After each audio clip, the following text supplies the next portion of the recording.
books I'm going to share with you today are not works of fiction. No, these books apparently contain real-life spells and dark rituals that can raise the dead and summon demons, or the devil himself. From a book that is so cursed that it could kill you, to another that Lucifer apparently wrote himself.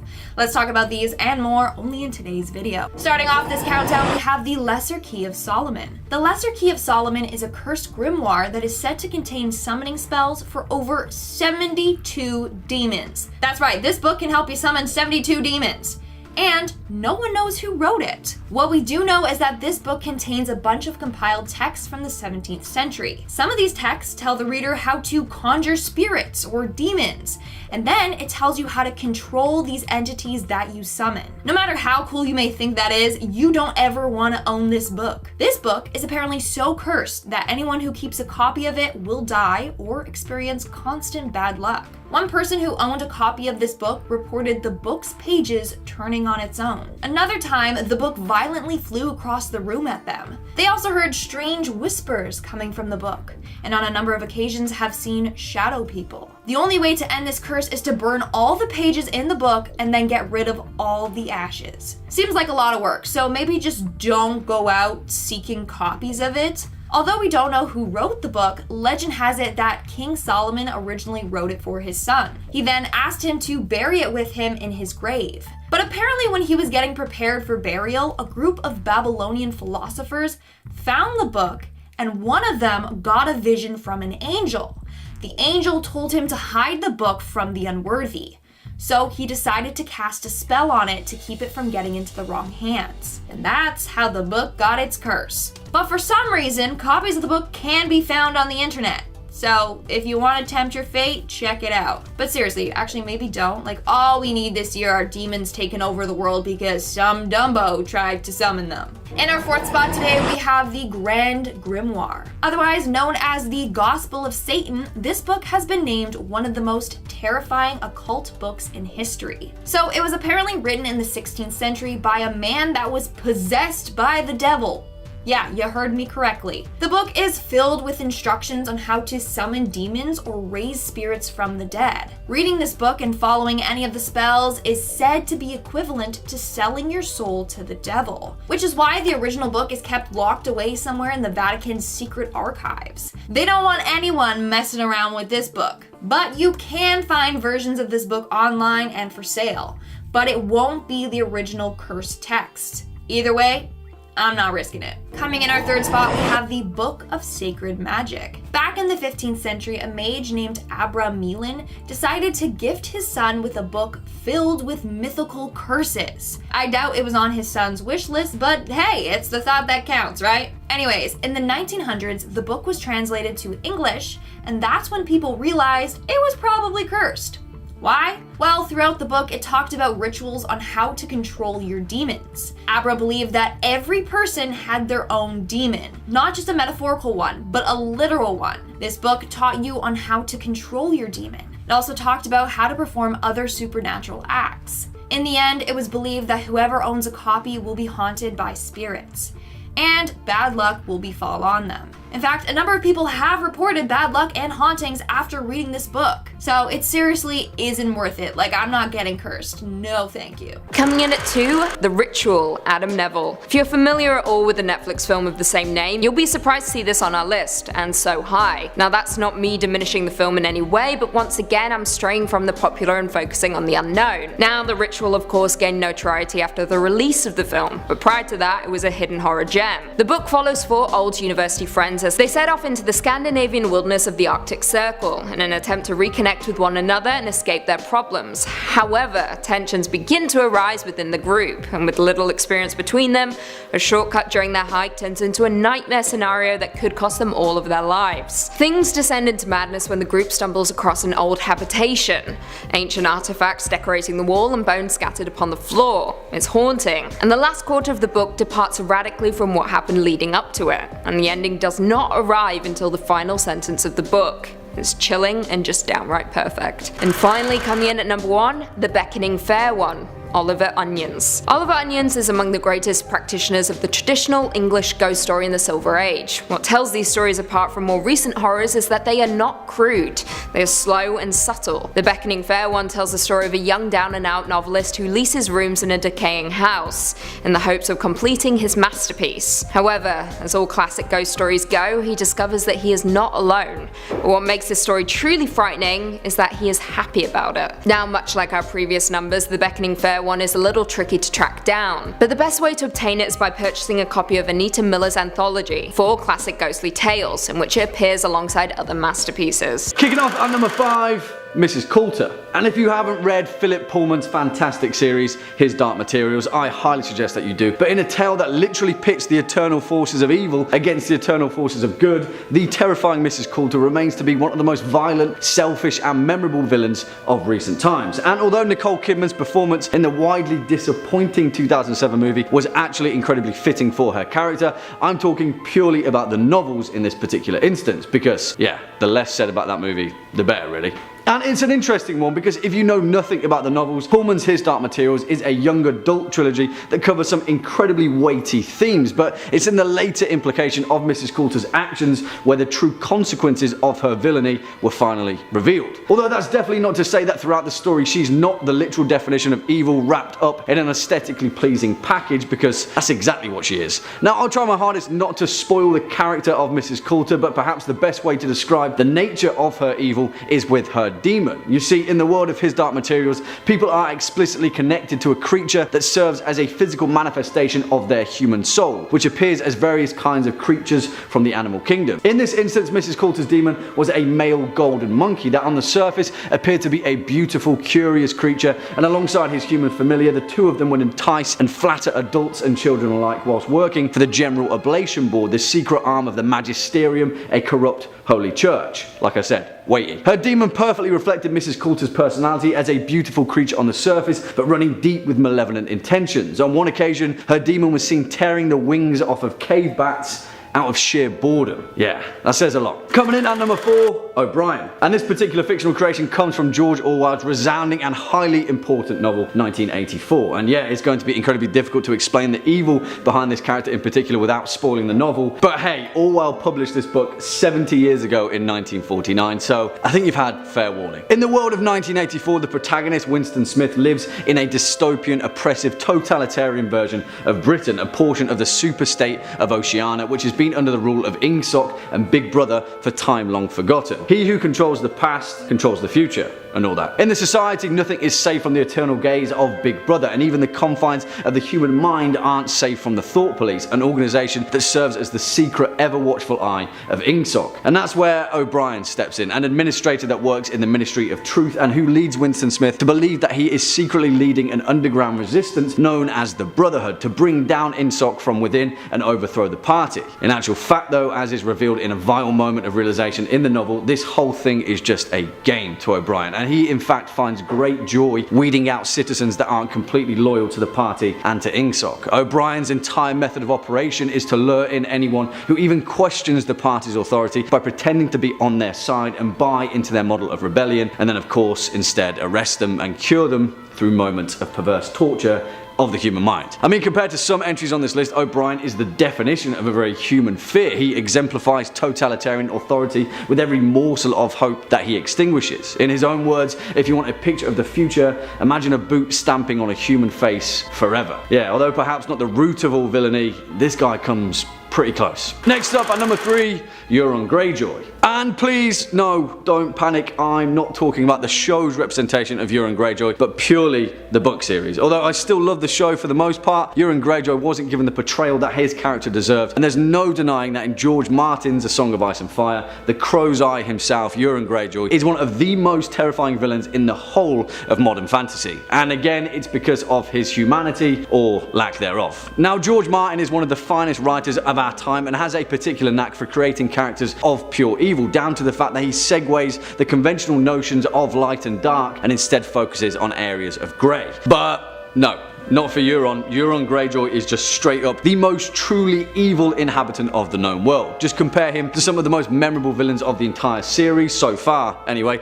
and they all pale in comparison to Euron. Ramsay Bolton, Tywin Lannister, Joffrey, all of them various shades of villainy, cruelty, and malice that have all equally committed some of the most violent and horrifying atrocities in the series, and Euron still takes the cake. You see, he's not a psychopath in the conventional sense. He's not prone to violent bursts of anger by impulse alone, but maintains his own entirely calculated sense of chaos that once showing us the true rage that lies within him, and believe me, there's plenty of it. Take for example how Euron Greyjoy calmly ripped out the tongues of his entire crew after a storm took his ship by surprise. He ripped out every single crew member's tongue without a second thought, and his reason was that he needed silence. Allegedly, anyway. Because as we all know, it's pretty difficult to stage a mutiny without a tongue. And that isn't even close to the worst of it, because the true evil of Euron's character is explicitly revealed throughout allusions to his childhood, pitting reason as to why his brothers despise him with such hatred. You see, the Greyjoys are pirates, reavers, and pillagers who take what they want in pursuit of riches untold. But Euron, despite having sailed pretty much across the entire known world, collecting countless treasures along the way and becoming the most successful Iron Islander of all time, he keeps none of it for himself. Euron isn't in it for the plunder. Perhaps then his violent nature would make sense. He's in it for something else entirely. What that something is, only he'll ever know, and that's the terrifying part. Coming in at 5, The Haunting of Hill House, Shirley Jackson. Now, you may be surprised I included this book on our list, considering it jumped up in popularity following the release of the Netflix series of the same name. However, prior to this, the book wasn't as popular amongst all audiences, and was a lesser known ghost story that certainly deserves our attention. When we think about horror story cliches, we think haunted houses. It's the top of the list, an idea done so often it's frequently parodied. However, Shirley Jackson brought something entirely new with her book, The Haunting of Hill House, which is simply the best haunted house story ever written to date. Fact. Released back in 1959, Hill House is a gothic horror that tells the story of 4 seekers who arrive at a notoriously haunted house, under the order of Dr. Montague, an occult scholar looking for evidence of a haunting. At first, their stay seems destined to be nothing but a spooky encounter. However, Hill House is gathering its power and eventually chooses one of them to make its own. Guess who? It's an easy guess. Now, the book is vastly different to the show and arguably better, so if you want a fright, you should definitely check it out, even though this list is books you should avoid. But where's the fun in that? Coming in at 4, The Cipher, Kathy Koja. First published back in 1991 by Kathy Koja during a period of time where it was becoming clear that the likes of Stephen King weren't the future of horror fiction. So Koja took advantage of this by stripping the genre down to the basics. The Cipher tells the story of a black hole that spontaneously appears in the floor of a couple's apartment in Detroit. And of course, dreadful things begin to happen. Nicholas and Nakota are forced to set out to see what happens when they drop various items into the hole. As they do, they discover everything they drop down comes back violently rearranged. Now, this book is a tough one to track down these days, with the only way to get hold of it is in ebook form, which is no fun at all. Here's hoping that a publisher will eventually bring it back into print.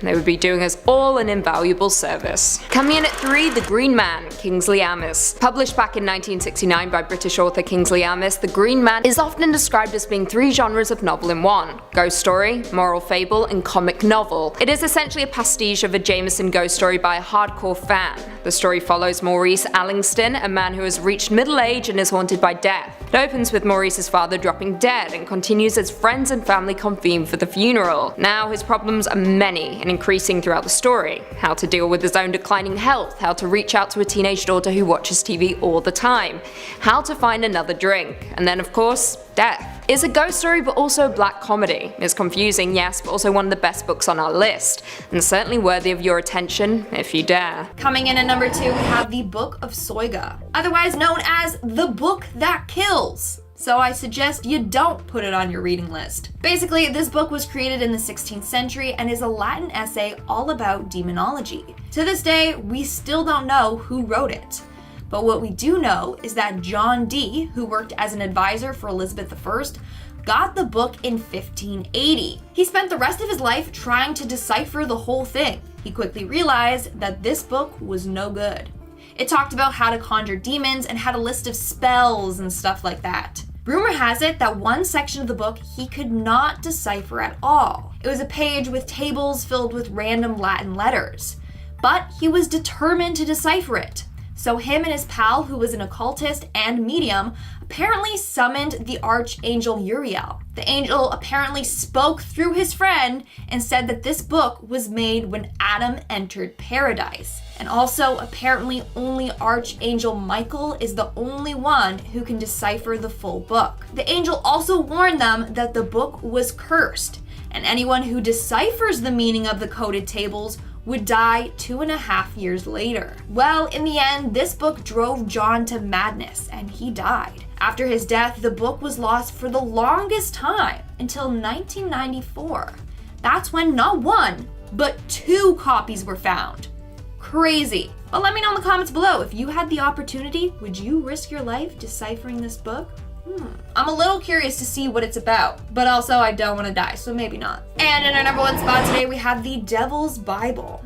The Devil's Bible, otherwise known as the Codex Gigas, is this massive 310-page book said to harness evil and negative energy. It was discovered in 1648 when a Swedish army looted the city of Prague. During this time, they discovered this book, which is considered the largest medieval book in the world. Like I said, it was composed of 310 pages, but it is also 36 inches tall, 20 inches wide, 8.7 inches thick, and weighs 165 pounds. In fact, the book did contain 320 pages at one point, but the last 10 pages were cut out and removed. More on this later, stay tuned. So now, there's this really creepy legend surrounding this book. Legend goes that the book was written by a monk, but this monk broke his spiritual vows, and he was sentenced to be sealed behind a brick wall and left to die. The night before his death, he realized he would not be able to finish his book, so he summoned Lucifer and asked him to complete it for him. In return, he offered him his soul. So legend goes that this book was finished by the devil himself. Now, remember those pages that I said were removed? Well, apparently they were removed for a very important reason. Some people believe that those pages told people how to summon the devil. And obviously, if those pages fell into the wrong hands, it would be bad. To make this book even creepier, some pages are filled with drawings of the devil and other demonic entities. One page contains a 19-inch frightening drawing of Satan. And apparently, the book also contains a bunch of dark rituals and tests, like how to perform exorcisms. You know, in case you summon the devil or a demon, then you just want to take it all back again. Starting off this countdown, we have The King in Yellow. The King in Yellow is a cursed book that is said to drive readers into insanity. So this book is composed of a series of short stories written by a man named Robert Chambers. Apparently, the first act is fairly normal, so it entices you to keep reading. But once you get to Act 2, that's where it gets all weird and extremely dark. Here's what one person said about the book. The very banality and innocence of the first act only allowed the blow to fall afterward with more awful effect. Even seeing the first page of the second act is enough to draw the reader in. If I had not caught a glimpse of the opening words in the second act, I should never have finished it. Sounds intense, right? Well, it is. In fact, a number of people have claimed to have felt ill while reading this book. Others said they have woke up with weird bruises and scratches all over their bodies, or even had very vivid and dark night terrors. One individual posted online saying her friend got possessed by this book. She read the book, and every time there's mention of it, she'll go into this huge coughing fit. Not only that, one night she sent a bunch of weird messages to her friends saying stuff like, "Have you seen the yellow sign?" which is a reference to the book. The next day she checked her phone and had no memory whatsoever of sending these texts. After reading this book, her health literally started to decline. Somehow, she thinks she has fallen victim to this book's curse. Moving on to number 4, we have Death Note. Death Note is a fictional Japanese manga series about a notebook that will kill anyone whose name is written inside of it. But obviously, this isn't real, right? Well, this actually influenced a bunch of murders. For starters, in 2005 in China, several schools banned replica death notebooks that children were using. They were caught writing names of their peers and teachers in them, basically people they wished were dead. Same thing happened in 2007 in the States. In fact, a student in Virginia was suspended for having a death notebook. Then the murders started. In 2007 in Belgium, a dismembered corpse was found in a forest. Next to the body were 2 notes. both references to the Death Note series. The killer was a mystery for years. That was until 2010 when 3 suspects were convicted for this crime. Apparently, they were all fans of this series. With all that being said, there is a real cursed death notebook out there. Story goes that a man named Rob Thatcher was a huge fan of this show and decided to create one of his own. He wrote down the names of people he wanted gone, but obviously nothing happened. So he took it a step further by performing a satanic ritual. During this ritual, he cut his hand as a sacrifice to Satan and bled on the pages of the notebook. And guess what? It worked. The next day, one of his enemies got in a deadly car accident. It was late at night and he skidded off the road and died. The following week, his ex-girlfriend had a terrible allergic reaction that sent her to the hospital where she nearly died. And then the following week, another one of his victims died by taking his own life. So it's believed that his book is now cursed by the devil, and whoever's name is written in there will die. Coming in at number 3, we have Tomino's Hell. Now, this isn't so much a book as it is a poem, but it is so cursed that it deserves a spot on this list, okay? So, Tomino's Hell is the name of a poem written by Seijo Yaso. Legend goes that whoever reads the poem out loud will suffer from misfortune or even death. Consequences range from feeling sick to injuring yourself, and even death. So no one really knows what this poem is about. Some interpret that the poem is about a young boy who descends into the 8 levels of hell after killing his parents. Whereas others believe it's about a man going to war and then dying, never being able to see his family again. Either way, it's said that you should never, and I mean never, read this poem out loud. The curse is so strong that some people who have read this poem in their head have even felt ill while doing so. Now, I refuse to even look at the poem, let alone recite it. According to this legend, one person read the poem and ended up vomiting glass. Another person had their loved ones die a tragic death. In fact, one radio show host tried to read it out loud on air, and halfway through he started to feel ill and disturbed and wasn't able to finish it. He continued to feel ill, and a few days later he got into an accident that resulted in him having to get 7 stitches. So don't even think about reading it. And I mean, I say that, but I know you guys are Googling it as I speak.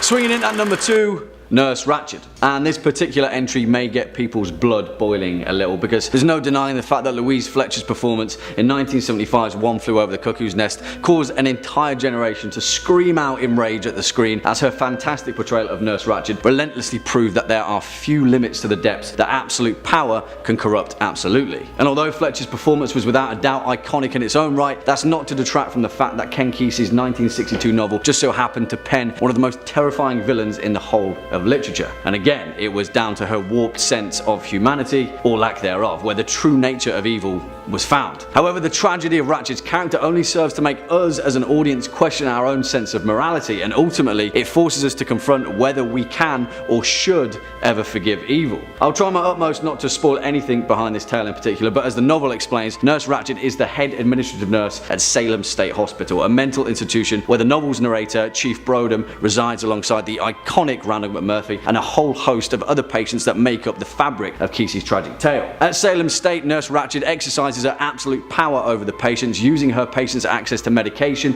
and basic necessities as a means to malevolently maintain a corrupt, cruel, authoritarian regime over some of the most vulnerable members of our society. I mean, revealing the true nature of Nurse Ratched's pure propensity for evil would be spoilers enough, but holy moly, believe me when I say this character is a creation of true evil. Whether we can understand her motivations is a different question entirely, but Nurse Ratched remains to be one of the most perverse demonstrations of authority and the evil that so often comes with it. Yeah, she definitely deserves a place on this list. And finally, coming in at number 1 spot, Hannibal Lecter. And that should be Dr. Hannibal Lecter, because I'm not in the mood to piss off one of the most complex and dangerous minds in the entirety of fiction. Some would argue that in fact Hannibal Lecter is the most perfect villain ever created, and that's without being in many cases the actual villain of his story. Created by Thomas Harris and first appearing in his 1981 novel Red Dragon, Hannibal Lecter is a forensic psychiatrist on one side and a cannibalistic serial killer on the other. Throughout the events of Red Dragon, the novel's protagonist Will Graham comes to the stark understanding that Dr. Lecter doesn't fit any conventional psychological profile. In fact, psychiatrists refer to him as a sociopath simply because they don't know what else to call him. A fact which is reinforced in the later novels where Clarice Starling states that they don't have a name for what he is. In many ways though, Hannibal Lecter is the antithesis of what a human should be. He operates more as a machine than he does a man, demonstrated through his unrivaled intelligence and his eidetic memory, where he often explains the details of his elaborate memory palace, a narrative function that is often paired to a similar brilliant mind, Sherlock Holmes. That makes you think, right? However, despite his superior intellect, it comes with the extent and variability of his actions where the fear truly lies. Much like Euron Greyjoy, Hannibal Lecter is a pool of such depth and complexity that the understanding of his motivations would or will perhaps never be reached by the rest of humanity. And that's where the true brilliance of Harris's creation truly shines, because as portrayed in the novels and the later films with the legendary performance of Sir Anthony Hopkins, we as an audience find Lecter to be a likeable character. He's a cannibal, he eats people with fava beans and a nice Chianti, and yet we can't help but finding ourselves liking this guy. He's more akin to the likes of Frankenstein's monster or Dracula. He's a creation of horror that can only serve to go along with their nature, and strangely enough,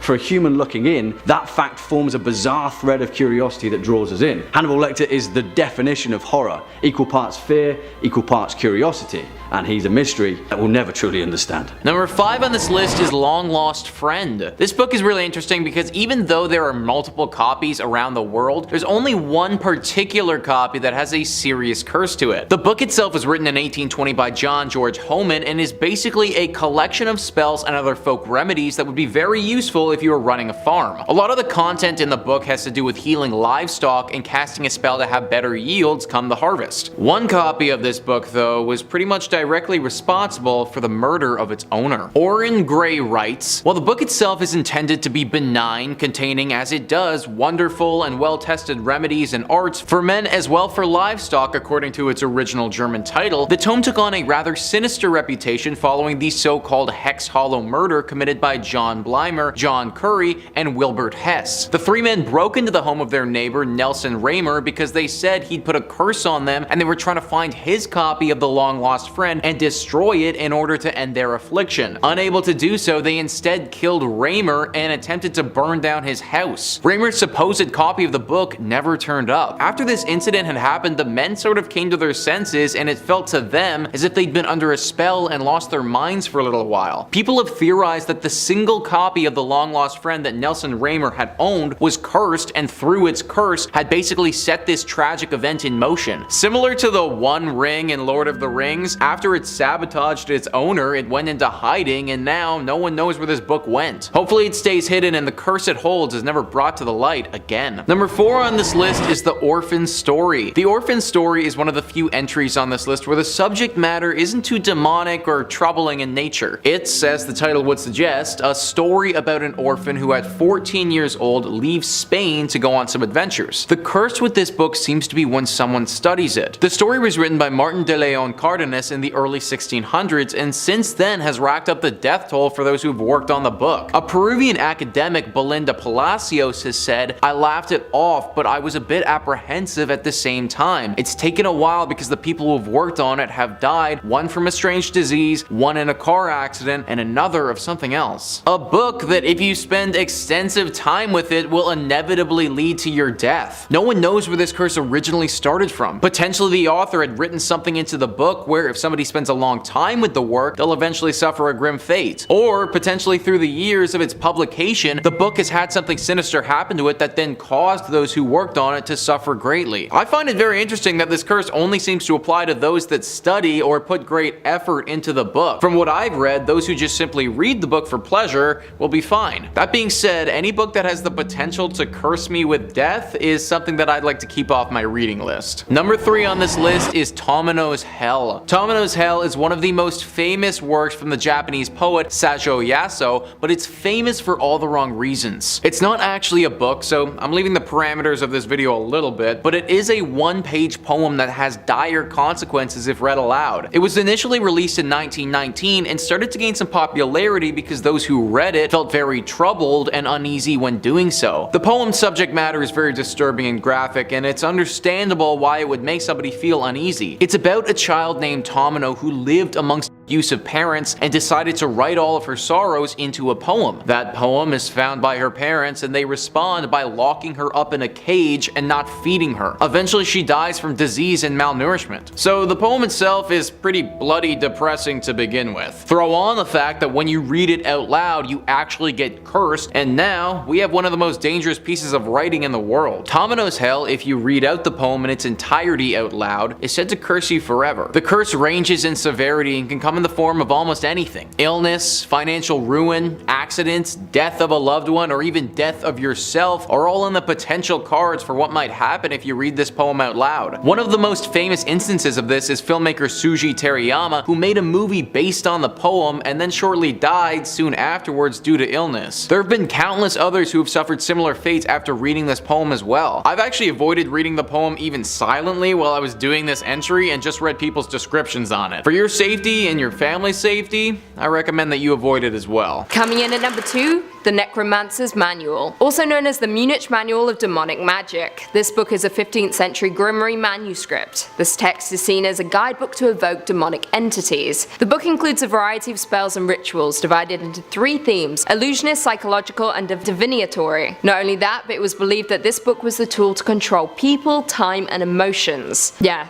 there is no real way of knowing that someone isn't out there right now using this book to control you. Think about it. And finally, coming in at number 1, The Grand Grimoire. To put it simply, this book teaches you how to summon and control demons. Yep. Is there anything worse than that? No.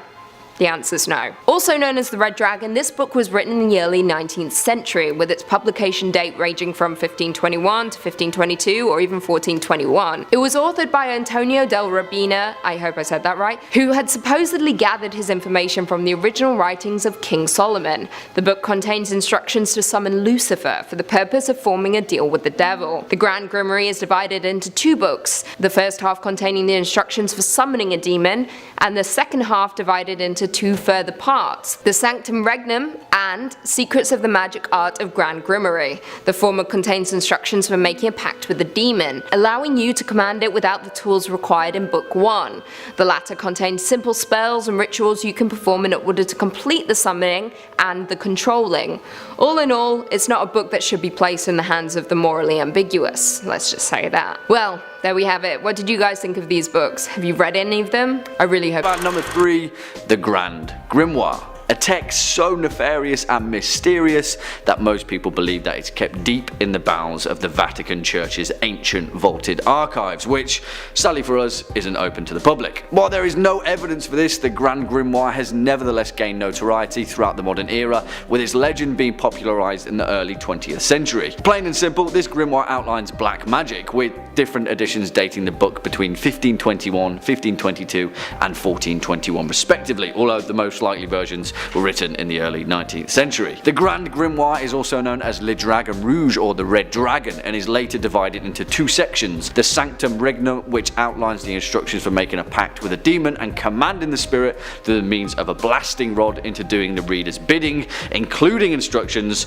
to make a pact with the devil. The second part is known as Le Secret Magique ou le Grand Art de pouvoir parler aux morts, which is the secret magic or the grand art of being able to speak with the dead, which I think is pretty self-explanatory.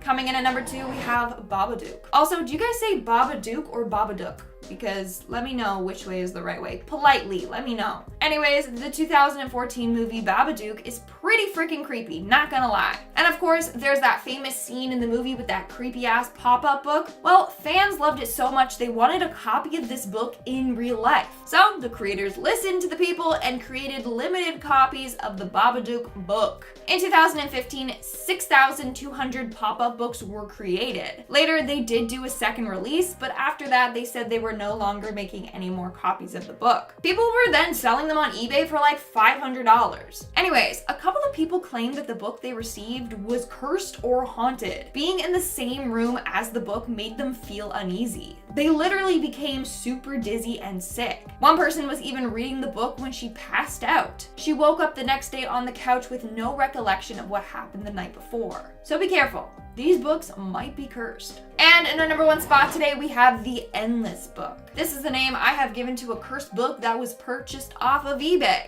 On the selling site, it was listed as a vintage beautiful notebook. It had this beautiful intricate design on the front with gold details and real gems in it. The pages were filled with someone else's drawings, doodles, and writing. But it came with a warning. It was cursed. The seller said that the book once belonged to her friend and it was her diary. But her friend ended up taking her life, and now apparently her soul is attached to her diary, and she haunts whoever owns the book. Now, the book was purchased by a woman who is obsessed with collecting vintage items. She thought the whole backstory was just a load of BS, a ploy to get the book to sell. That was until weird things started to happen to her. Drawings in the book would change, disappear, or switch pages. Writings would also appear and disappear. It's given me Tom Riddle's diary vibes from Harry Potter, not gonna lie. The freakiest part was the book was growing.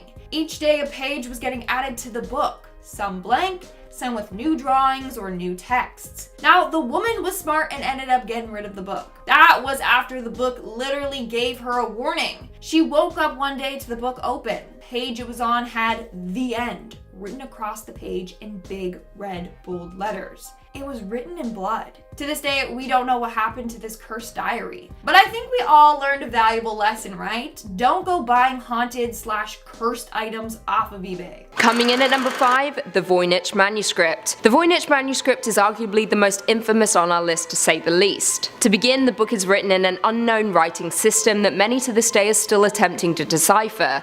It is unknown who wrote the book, but it is named after Wilfrid Voynich, a Polish book dealer who purchased it in 1912. The mystery of the book has excited people over the years, but we're still no closer to figuring out its contents or origins. Many have speculated that the book itself may be evil, and judging by the pictures included, may contain spells or incantations for summoning demons.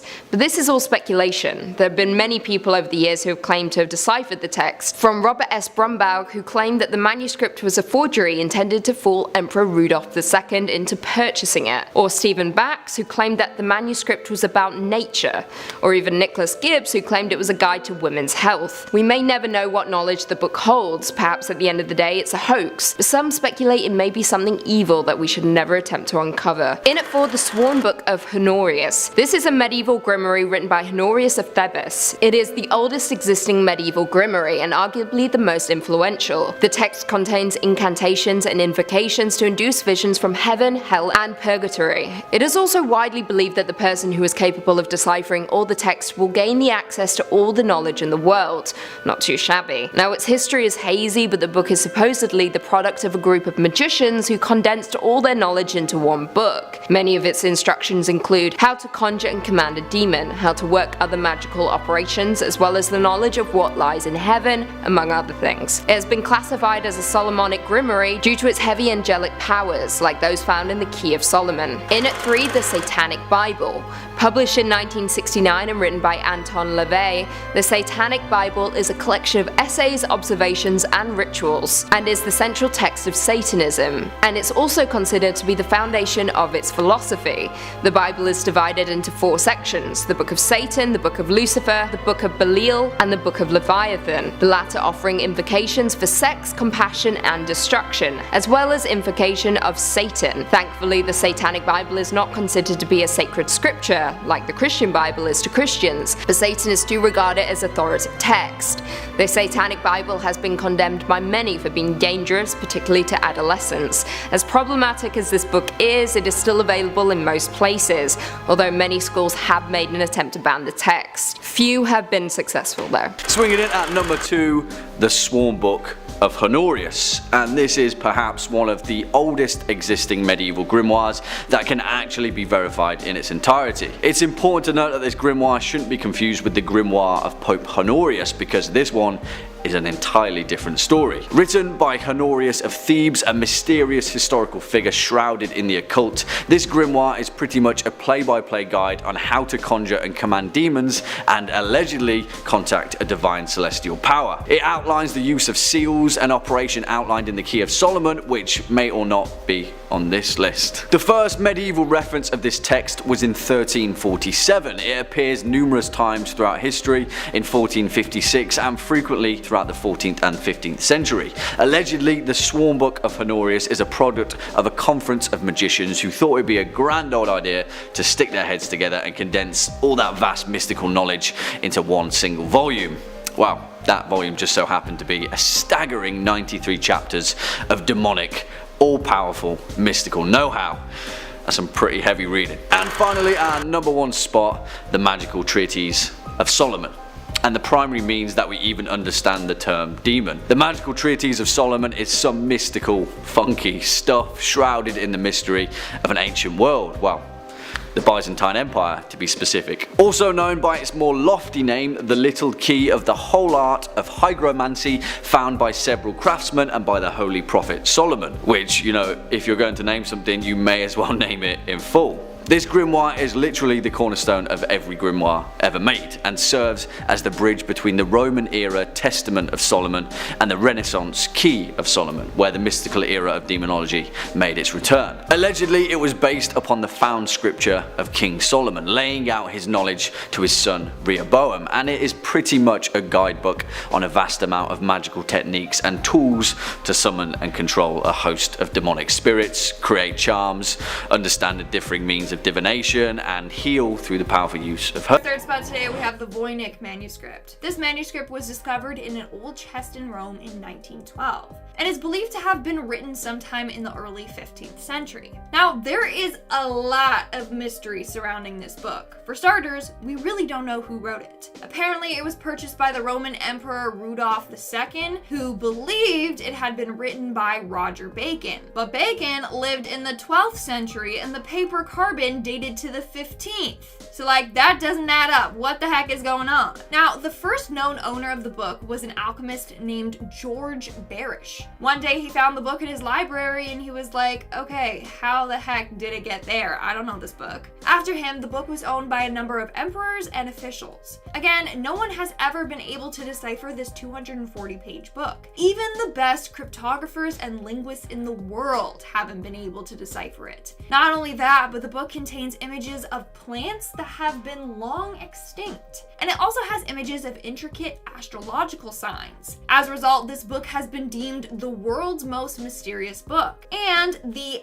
Everest of historical code breaking. Now, there are a number of theories associated with this book. One is that it was created by aliens, hence why we don't understand the language. It's some alien language. The second theory is that it was created by a demon or the devil himself. In fact, people think that by deciphering this book, it will unleash a curse and kill whoever reads it. This is also why the book has become one of the most feared books of all time. In fact, a number of people who have tried to translate this book have gone on to have years and years of bad luck. Number 2 on this list is Codex Gigas. This book is often referred to as the Devil's Bible, and anything that's called that has to make this list. It's one of the strangest books in the world because even though it's only 320 pages in length, it actually weighs roughly 160 pounds. The origin behind this dark book is widely debated, but the most popular legend includes a Buddhist monk. It's said that in the 16th century, a Buddhist monk broke a promise to his master, and as a punishment, he chose to lock himself in a room and have no food or no water. He spent days in that room writing 310 of the current 320 pages in the book. The last 10 he couldn't finish though, and instead of enlisting the help of someone from our world, he decided to get someone else to help. It was the devil. He called to Lucifer himself, and Lucifer answered his call. The monk died, but Lucifer finished the remaining 10 pages and left his devilish mark on the book forever. The book is now locked up in Vatican City for safekeeping, but it's said that somebody stole those last 10 pages written by the devil, and nobody knows where they are now. What's written in those last 10 pages is also a bit of a mystery. The devil could have written horrible spells in there that could result in awful evil sweeping across the land. He may have also put a curse on those last 10 pages, and those who read it will fall victim to whatever curse he decided to leave behind. Who knows how dangerous this book could actually be? Either way, if you ever stumble upon Codex Gigas, I don't recommend giving it a read. Coming in number 5, we've got Spindrift. Before we get into all of the grimoires and Necronomicons and Devil Bibles, we gotta pay our respects to a good old-fashioned spooky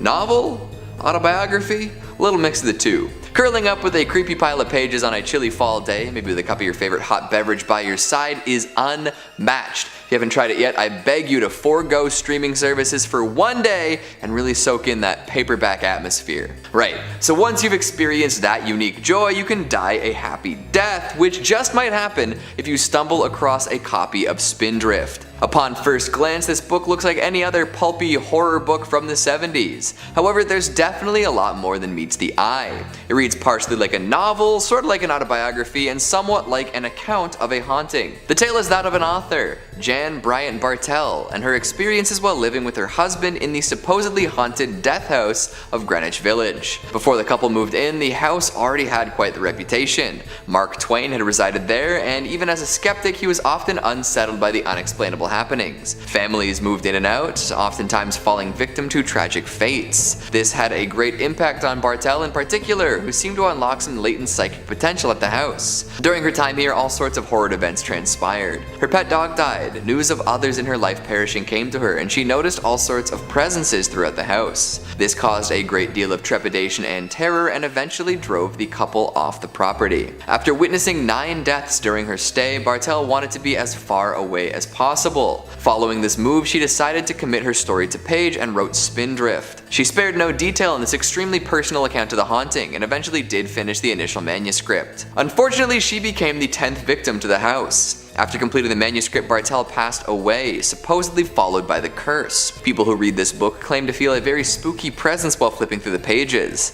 There haven't been any accounts of readers falling victim yet, but I'd still be careful while reading. Coming in at number 4, we've got the Untitled Grimoires.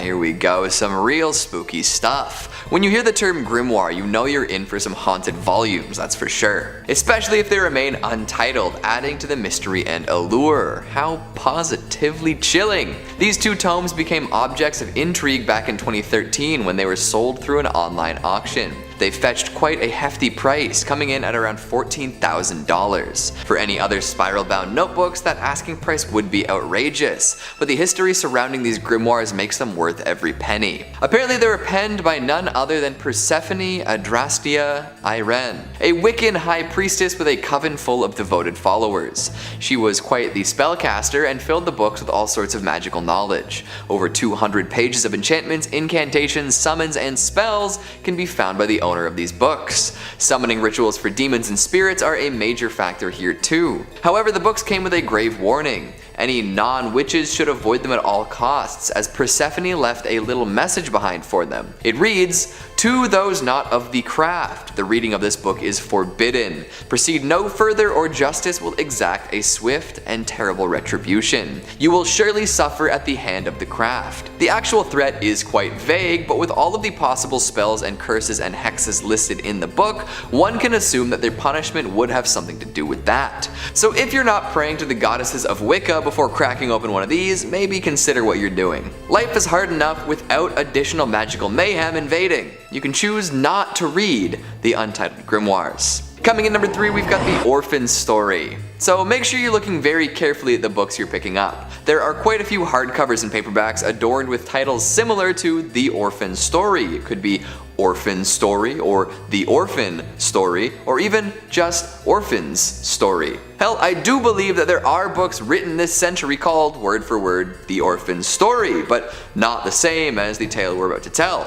What a world, right? It's almost like orphans are classic literary tropes that get people engaged in stories quickly. Who doesn't love a good found family tale? But I'm getting off track. This tale was originally penned in the 1600s by Martin de Leon Cardenas. There's nothing particularly scary about the story itself. It's about a young Spaniard who heads to America in search of fortune. But for some reason, everyone who became involved in the publication of this book met with a grisly fate. Editors and translators who had previously worked on it died in terrible car crashes or succumbed to deadly illnesses. It seemed to go all the way back to the original story too. Hundreds of years of people attempting to get a book published only to be killed in upsetting ways. It's a wonder it got published at all. In 2018, the book was finally published, so you can head out and read it now. Although with a legacy like that, do you really want to flip through those pages? Number 1. The Voynich Manuscript.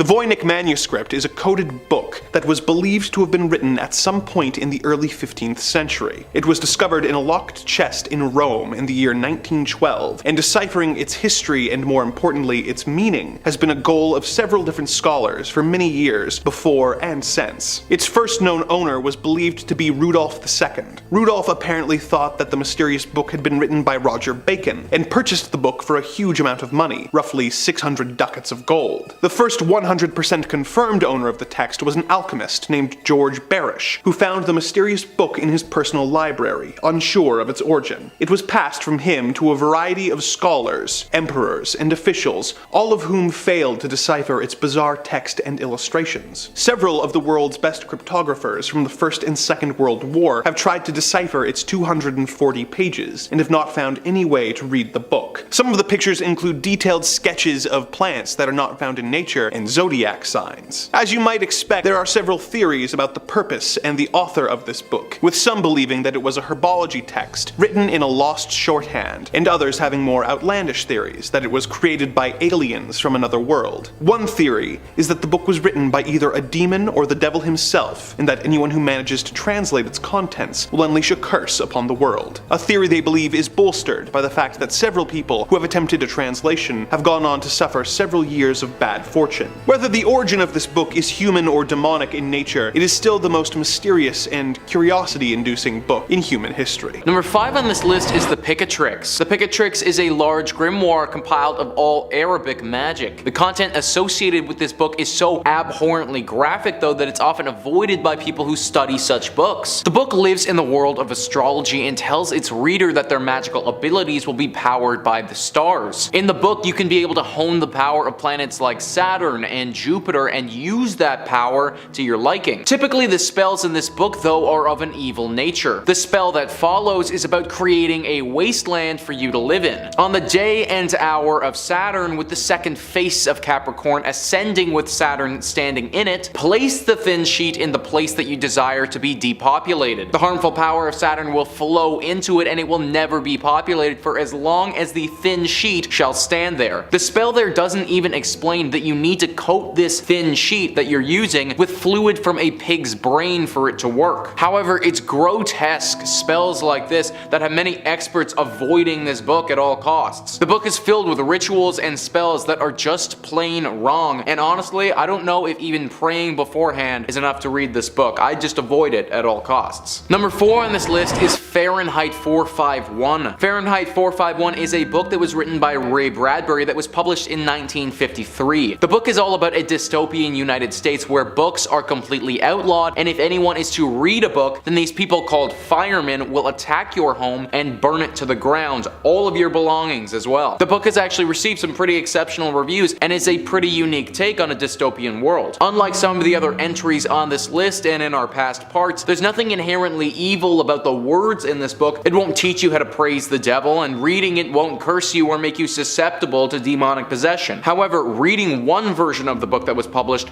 might do far worse. Reading that version might kill you. Asbestos is a mineral that can be turned into a chemical used to make something fireproof. Well, back in 1953 when this book was published, the company that published it thought that a really cool gimmick would be to coat the entire book in asbestos when they were binding it. The idea being that these fictional firemen would have no way of burning it even if they wanted to. Although this was a really interesting promotional effort and the sales of the book did pretty well, nobody was aware at that time of the serious effect that extended exposure to asbestos can have on somebody. Asbestosis is a chronic lung disease caused by inhaling asbestos fibers. This causes shortness of breath and a much higher possibility that you get lung cancer. A lot of miners, railroad workers, electricians, they can be susceptible to this disease, or in this case, people who purchased the first publication of Fahrenheit 451. Now, the negative effects of this chemical won't show up for potentially a decade, and it does take some serious extended exposure. However, some people have claimed that that the purchasing of this book caused them long-term effects later in life. If you bought this thing and then put it on your bookshelf to sit for years, then you could be inhaling this chemical for years without even realizing it. I suppose this book wouldn't fall under the conventional definition of being haunted, but I certainly wouldn't want to be reading it if I was you. Number 3 on this list is The Prophecies by Nostradamus. We've talked a decent amount about Nostradamus on this channel before. If you missed those videos and you don't know who he is, then Nostradamus was a French astrologer and seer. He lived from 1503 to 1566, and we still talk about him today because of his work called The Prophecies. The Prophecies is a collection of poetic quatrains which are short poems of only 4 lines. He made 942 of them and called the book The Prophecies because that's exactly what these poems are, prophecies. Through these prophecies, Nostradamus is credited with having predicted the use of nuclear weapons, the rises of Napoleon and Adolf Hitler, the death of Princess Diana, the attacks on the World Trade Center, and that's just to name a few. The reason that I'm including this in this video about having to pray before we use it is because we've got to hope that Nostradamus was wrong. A lot of the predictions that he's made for the coming years, they're extremely detrimental to human life and the planet as we know it. For instance, in 2022, a few of the grim predictions Nostradamus has is that Paris will become under siege, Japan will get hit with a record-breaking earthquake leaving thousands dead, and the entire planet will enter a war based off of climate change. That's only a small selection of the predictions this guy has going on for the coming year, and they don't sound too appealing to me. If you ever were to read the prophecies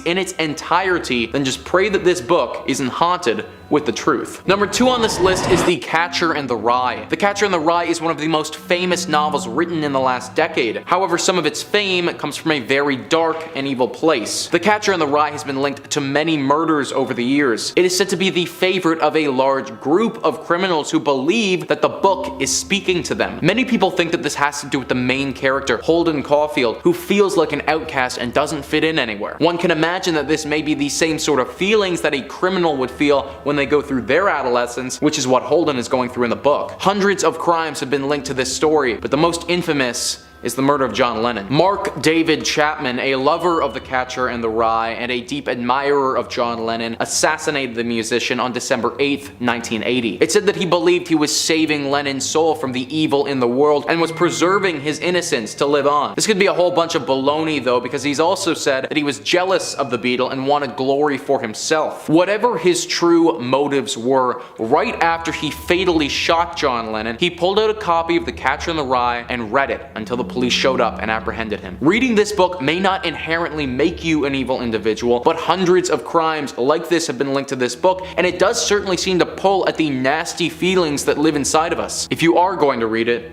you may just want to say a prayer before doing so. Number 1 on this list is the Satanic Bible. The Satanic Bible was written by Anton LaVey in 1969, and it has been described as one of the most influential pieces of writing to impact modern day Satanism. The book is exactly as the title would suggest. It's a collection of essays, stories, and rituals with the main purpose of praising and worshiping Satan. Satanists regard this text as being an authoritative text, and for many of them, it's reached scriptural status. Many cults have been based around this text, dark rituals have been associated to it, and it's been known to incite chaos. In fact, because of the devilish instances that have been associated with it, there have been many times where libraries, schools, and even prisons have banned the book from being there. This book is fully evil in nature and goes into deep detail about how to truly become one with the devil. It may not be haunted by one specific ghostly presence, but one could make the argument that it is haunted by Satan himself. The content is so demonic in nature and it has become such a successful read that it can be linked to hundreds of deaths over the years. These include ritualistic sacrifices, murders, and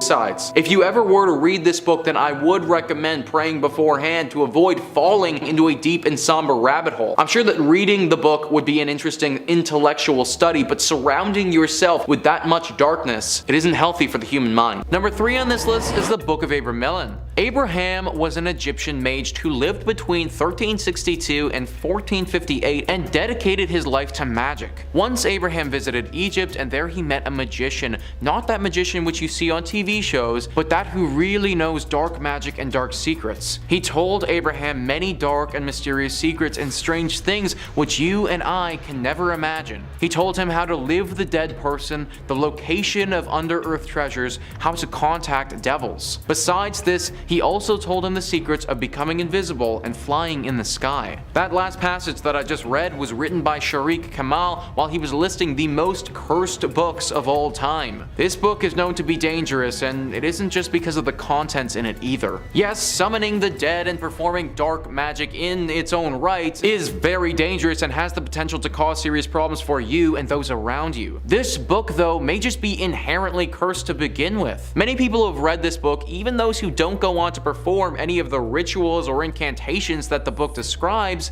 have gotten horribly bad luck afterwards. Like the second they opened up the book and started reading, their entire life just flipped on its side. Some have said that afterwards their home became haunted by some dark spirit and they had to move. It's almost as if the book itself is a portal to another demonic dimension, and just the action of opening it could cause something to leak out. I'm sure that Abraham was a great writer, but no book is worth dying over, so I won't be reading this one anytime soon. Number 2 on this list is The Great Omar. This book is believed to be the cause of one of the most tragic disasters in all of human history, sinking the unsinkable ship, the Titanic. No, you don't catch Leonardo DiCaprio reading this book in the 1997 movie version, but maybe he should have. This book, even though it is deeply cursed, is potentially the most ornate and beautiful books to have ever been created. In fact, it took over 2,500 hours to create this book, which translates to over 100 full days. One would think that a book of this kind would fetch quite the pretty penny, but that actually wasn't the case. In fact, the man who binded this book, Francis Sangorski, had an extremely hard time trying to sell it to anyone. Finally, he did find a home for it in America and was in the process of sending it over there, but it never reached its destination though, because it was on the Titanic. Now, the reason that people think this book had something to do with the unsinkable ship sinking is because only a week or so after the ship had gone down, so did Sangorski. He died by drowning to death a very short time after the book had also sunk to the bottom of the ocean. This is why people believe that something about this book will curse those around it and potentially lead to someone drowning. I personally think it's a bit of a stretch to just assume that having this book caused the entire Titanic to sink. However, it is a remarkable coincidence what happened to Sangorski. It probably won't ever happen, but if this book ever did wash ashore one day, I wouldn't want to be the one to pick it up first. Number 1 on this list is the Book of Soyga. The Book of Soyga is one of the most complete collections of magic and dark magic that one could come across. Wikipedia writes, amongst the incantations and instructions on magic, astrology, demonology, lists of conjunctions, lunar mansions, and names of genealogies of angels, the book contains 36 large squares of letters which Dee was unable to decipher. Otherwise unknown medieval magical treaties are cited, including works known as the Liber E, Liber Os, Liber Dignus, Liber Sipil, and Liber Munob. So we'll get to those letters in a second because those play into the cursed nature of this book, but even without those, we're still dealing with a book that goes into depth on some pretty dangerous topics. The one that jumps off the page to me as being potentially problematic is demonology, the study of demons and the hierarchy to them, and also the study of how to potentially summon them. This is certainly problematic and already a reason to not read this book, but let's get back to those letters. In 1608, there lived a man named John Dee. John Dee was fascinated with this book and wanted to figure out how to decode the letters. He reached out to the angel Uriel, and Uriel told him that only the worthy one will be able to crack the code. Truly a chosen one scenario where the book will reveal its secrets to the one that it decides. John Dee tried to decode it anyways, but then a grim fate befell him and he died. Then, very mysteriously, the book disappeared from the face of the earth for almost 400 years, until it all of a sudden reappeared in 1994. Now, it's thought that trying to decode these letters could prove fatal if you aren't the one worthy to do so. There's over 7 billion people on the planet, so the odds that you're the one worthy one and won't die are pretty slim. Not the sort of odds that I'd want to take just to look at some strange medieval letters. Number 4. The Lesser Key of Solomon. The Lesser Key of Solomon is a grimoire compiled in the 17th century from materials that were already centuries old at the time of the book's original publication. The volume is divided into 5 books, one of which contains instructions on how to grant the practicing magician an eidetic memory and the ability to instantly learn materials. Another of the books teaches the user how to contact angels using a wax tablet and a method known as scrying. 2 of the other books describe the 24 different angels and their relation to the 24 24 hours in the day, and the 360 spirits of the degrees of the zodiac. However, the Lesser Key's most famous book is known as Ars Goetia, which contains 72 sigils, each representing a different demon, as well as instructions on how to summon the 72 demons, and even how to control them. Before you go searching for a copy at Barnes & Noble, consider the following. The Lesser Key of Solomon is apparently a cursed book, with anyone who owns a copy of it reportedly being subject to constant bad luck, or in some cases, even death. Some owners of the book have reported seeing the pages turning by themselves, and even flying across the room, while hearing whispers and seeing dark shadow people. If this warning has reached you too late, and you have already fallen victim to this horrible curse, the good news is that it can apparently be broken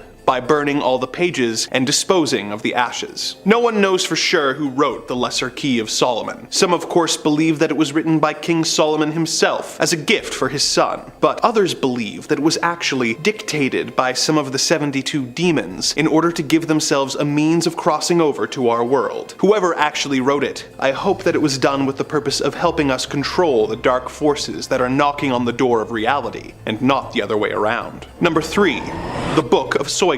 This 16th century treatise on magic, written in Latin, came into the possession of the former advisor of Queen Elizabeth I and famous mathematician, astrologer, alchemist, and occultist John Dee in the year 1580. The book was filled with spells and instructions on how to summon demons, but most curious of all were the several pages which were covered in more than 40,000 letters, all seemingly distributed at random. John Dee spent 2 years trying to crack the code that would allow him to read the book, but could not. In 1582, his colleague and fellow occultist Edward Kelly offered to perform a seance using a special mirror which would allow the Archangel Uriel to speak through him. They performed the ritual, with Dee recording the dialogue between himself and the angel in his spiritual diaries. Dee began the conversation by asking, "Is my Book of Soiga of any excellency?" The angel replied in Latin that the pages of the book were indeed special and were revealed to Adam by the good angels of God in the Garden of Eden. When asked if he could help them translate the tablets of letters which comprised the final 36 pages of the book, the angel responded that only the Archangel Michael had the power to decipher it. Dee would spend several more years failing to decipher the final pages of the book, while concerned at the rumors that the book was cursed and would bring death to anyone who translated it within 2.5 years. The book eventually went missing and was considered lost to history, with the only references to it being in Dee's various diaries. This changed in 1994 when a John Dee scholar searched the British Library. It had been searched many times before, but all the previous searchers had made the mistake of looking for it under the letter S for Soiga, instead of using the book's alternate title described in one of Dee's diaries, Alderia Sive Soiga Vocor. The scholar found 2 copies of the book using this method. In 2006, a mathematician was able to use a computer to analyze the 46,656 letters of the tables and discover the different keywords that each coded page used. This also revealed that the spelling errors between the 2 books proved that they were both actually copies of an even older text of unknown origin. The author of these texts is still unknown, and though the supposed angel said it was dictated to Adam by angels, the idea of angels in the Garden of Eden teaching Adam how to summon demons seems inconsistent with the established biblical lore. Is this supposedly cursed coded grimoire actually authored by some sinister and malevolent force? And what purpose was the book intended to fill? The more we learn about this book, the more mysterious it seems to get. Number 5 on this list is Shams al-Marif.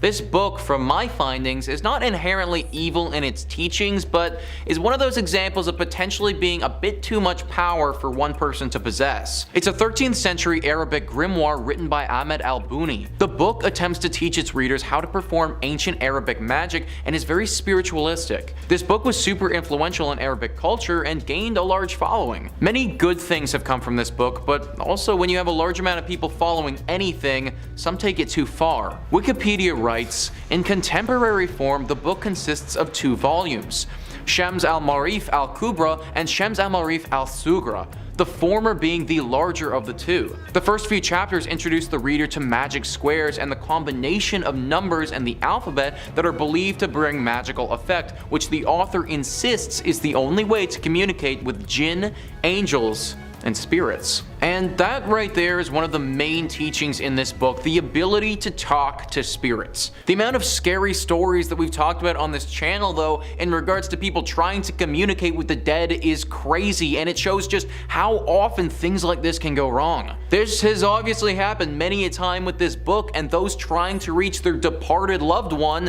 end up contacting a super dangerous demon. I don't think that there's anything morally wrong with contacting the dead, if the dead are okay with it of course, but it seems like doing this always ends up with something bad happening. This grimoire won't curse you just by simply reading it, but if you try and perform some of the rituals it suggests, then it's very likely that you could cause some serious harm to you or those that you love. I recommend just avoiding this book altogether. Number 4 on this list is De Vermis Mysteriis. Now the book in question here is actually a fictional book, and therefore it would be actually impossible for you to read it anyways, even if you wanted to for some reason. But that being said, it doesn't change the fact that it's definitely cursed and extremely evil. If this book was real, then we would need to get rid of it as soon as possible because it teaches humans how to do some very dangerous things. The book is part of the Lovecraftian universe and made its first appearance in The Secret of the Tomb. The book isn't referenced too much in that story, but it's described in pretty good detail in the story The Black Bargain. In that book, it describes De Vermis Mysteriis as something that told you how you could compound aconite and belladonna and draw circles of phosphorescent fire on the floor when the stars were right. Something that spoke of melting tallow candles and blending them with corpse fat, whispered of the uses to which animal sacrifices might be put. It spoke of meetings that could be arranged with various parties most people don't even believe in, with cold, deliberate directions for traffic with ancient evil. Drawing circles of fire, sacrificing animals, talking with ancient evil, this all sounds like pretty bad news to me.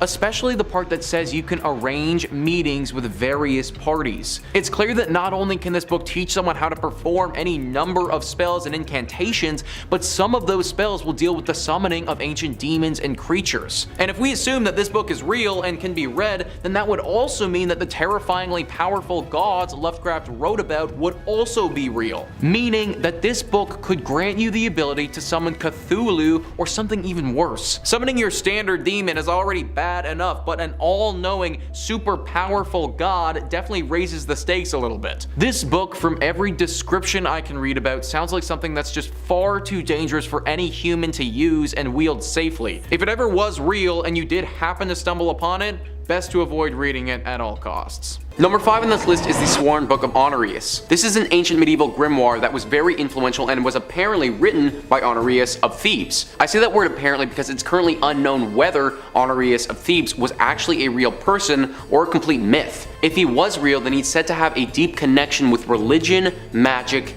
and the devil. This book, the Sworn Book of Honorius, is said to be the oldest medieval grimoire to date, with some people estimating that it was written back in the 1300s. Even though Honorius of Thebes was said to have written this book, it's said to be a collection of many magicians who attempted to condense the knowledge that they had into 93 chapters. The book covers a wide array of magical topics. This includes having the ability to travel to purgatory, or to potentially save someone from purgatory, or even send them there in the first place. It shows people the rituals necessary to summon a demon and bring them into our real physical world. Then once that demon is there, the book goes on to describe how we can command a demon to do our bidding. It shows people how to send someone to hell or to heaven if that person chooses. It even goes in depth about treasure hunting and the proper methods to finding treasure. This book was supposed to act as a one-stop shop on how to be a full magician. A big warning though, and why you need to pray before reading, is actually written in the book. Let him who would work in a magical art beware that he not be in deadly sin, for if he be, he shall be mad ever after. For the soul by its nature desires to see God in whom it delights, but the impediment of sin frustrates its desire and it cannot see God. He who would work in magical art must be willing in his work and utterly cleansed from all filthiness, for the more he suffers, the more he shall obtain. Basically, if you intend to use this book, then you can expect your soul to go through some serious suffering.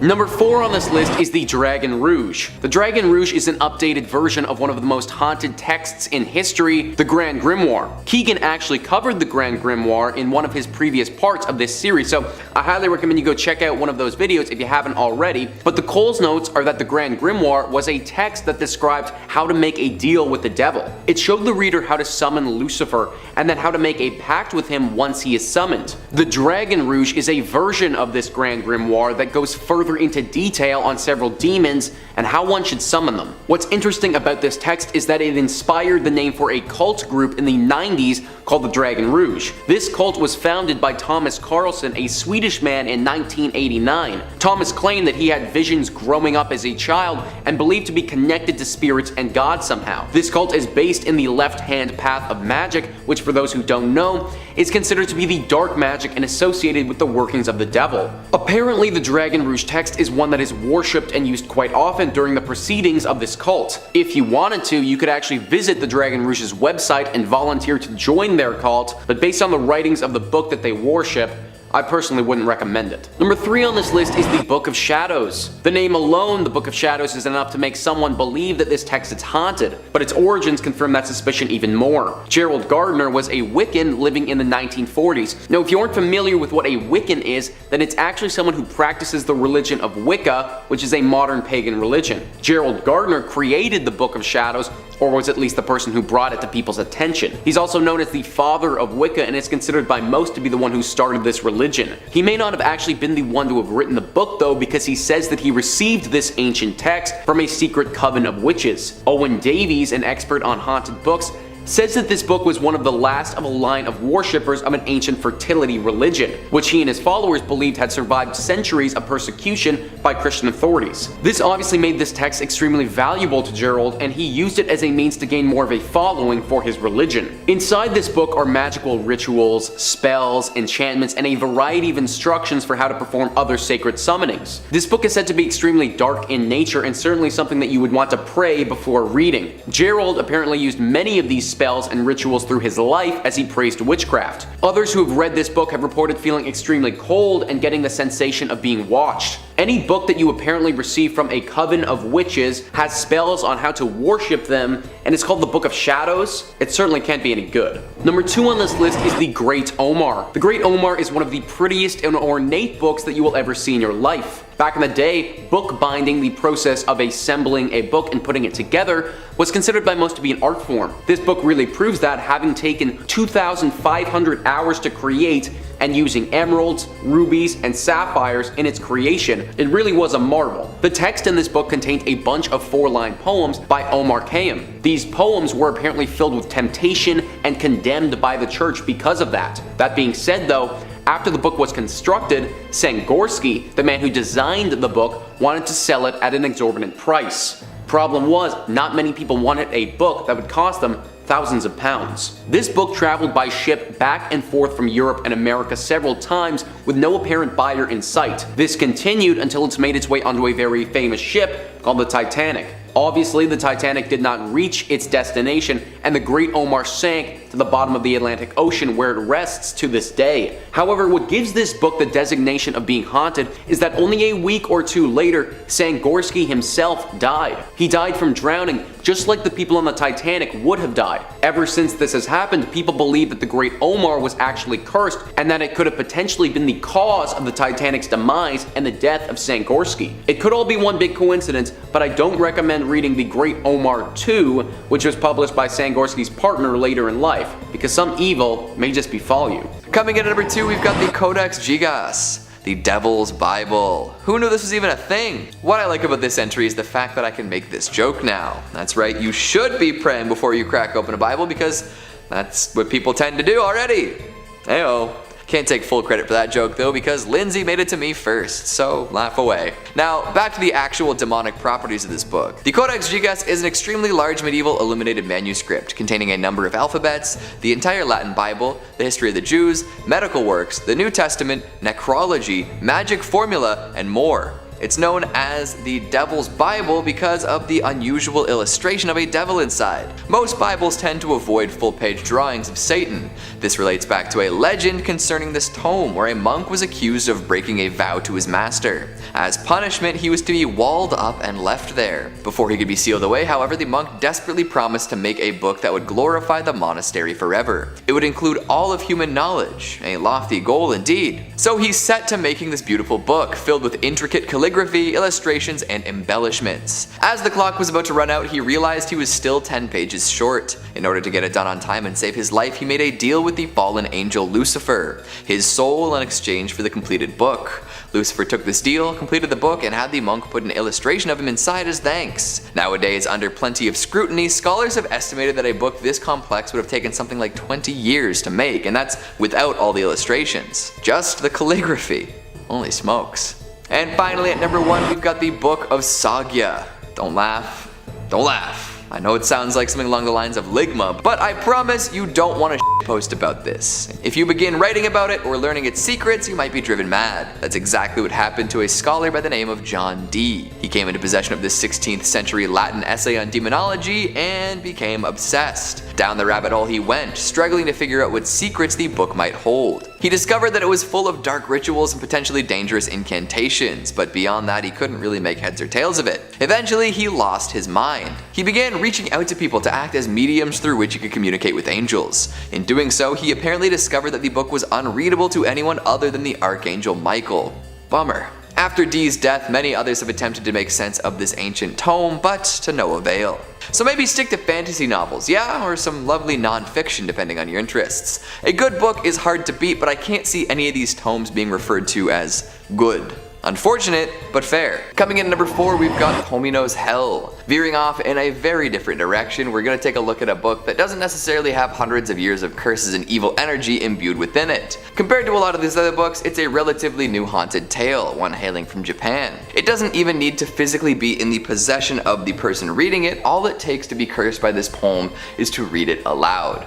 That's dangerous. Stories of this damned poem started showing up after the author, Saijo Yaso, published a collection of his work in 1919, so I guess it is over 100 years old now.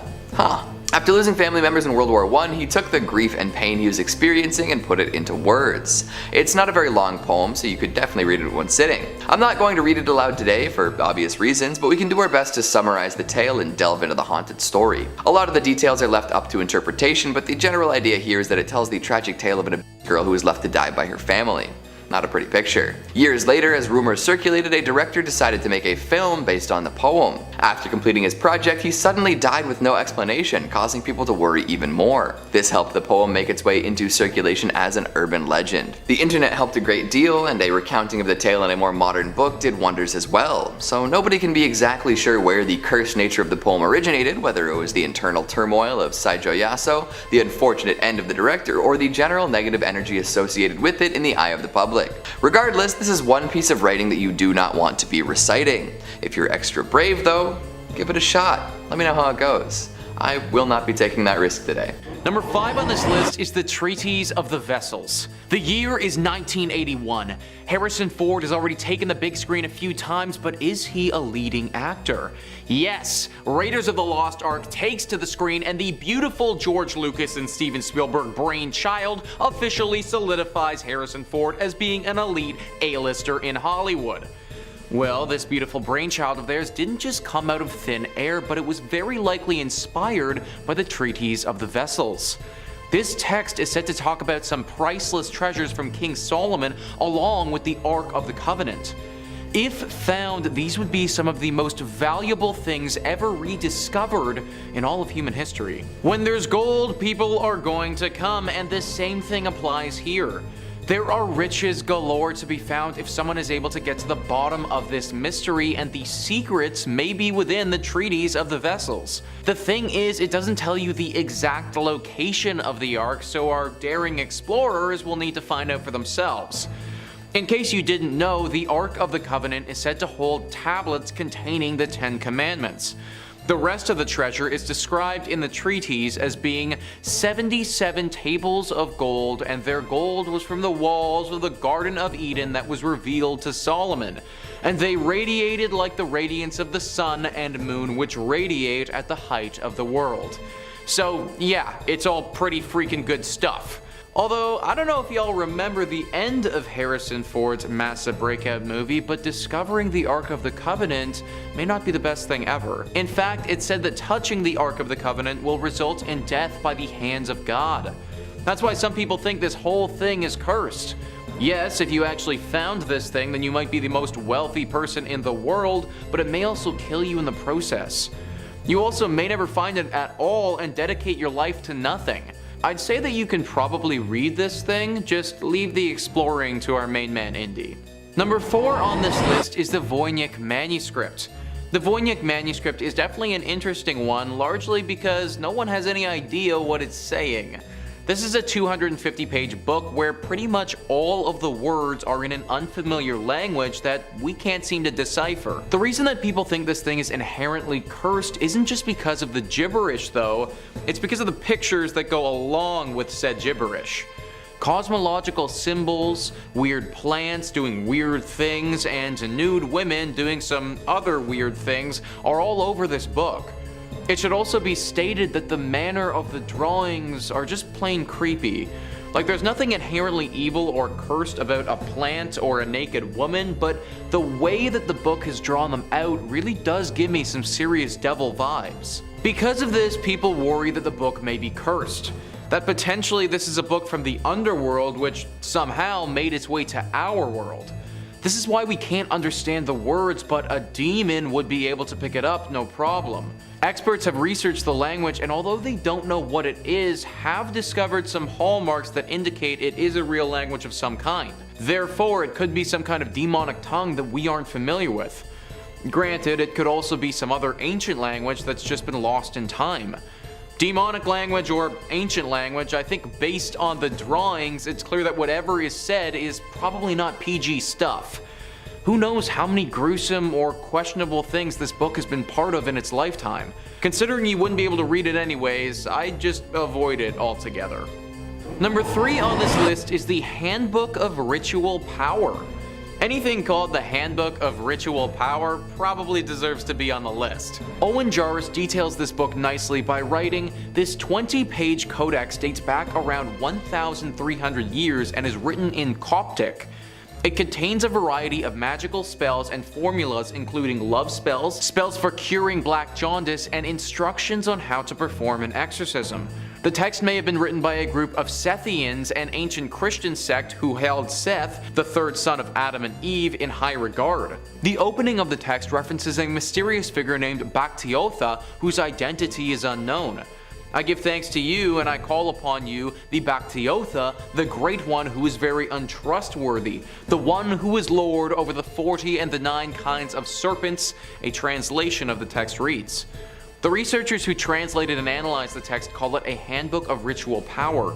It is now housed at the Museum of Ancient Cultures at Macquarie University in Sydney. The university purchased the codex in 1981 from a Vienna-based antiquities dealer named Michael Fackelman. Where Fackelman got it from is unknown. Spells, formulas, black jaundice, all of this sounds quite a lot like some of the other books that we've looked at in the first 2 parts of this series. A book that probably teaches humans some skills that we simply aren't ready to receive. A book that, if it fell into the wrong hands, somebody with evil intentions, could prove to be really, really bad. There are things that need to be left in the hands of higher beings, and making somebody fall in love with someone else may just be one of them. Keep this book locked up and away from prying eyes. Number 2 on this list is Animal Farm. So if you wanted to read Animal Farm now, then you probably wouldn't have too hard of a time getting your hands on a copy. But back in the day, this wasn't always the case. In fact, the government for a long time wanted nothing to do with the book. Spyscape says Animal Farm was a target of censors and spies. The satire revolves around farm animals who rebel, hoping to create an equal society. Instead, they end up living under Napoleon, a dictatorial pig. The USSR saw it as a critique of its politics and banned the book. The UAE briefly banned Animal Farm because of its talking pigs seen to be against Islamic values. The CIA, meanwhile, turned it into a propaganda tool, and funded an animated movie of the same name, although Spies changed the book's ending. If we think about it logically for a second, it makes sense why a government wouldn't want Animal Farm to get read by the general public. This is especially heightened when we think about it from the perspective of a controlling government like the USSR was. In their brain, they probably saw this book as a bit of a threat. The public reads it and then starts getting some sneaky ideas about how they're going to revolt and start their own new country with a totally new government. And then this even goes a step further because the CIA started pushing this book and marketing it as something against the USSR. What was a fictional story turned into this whole political thing caught between the two biggest superpowers in the world when it was released.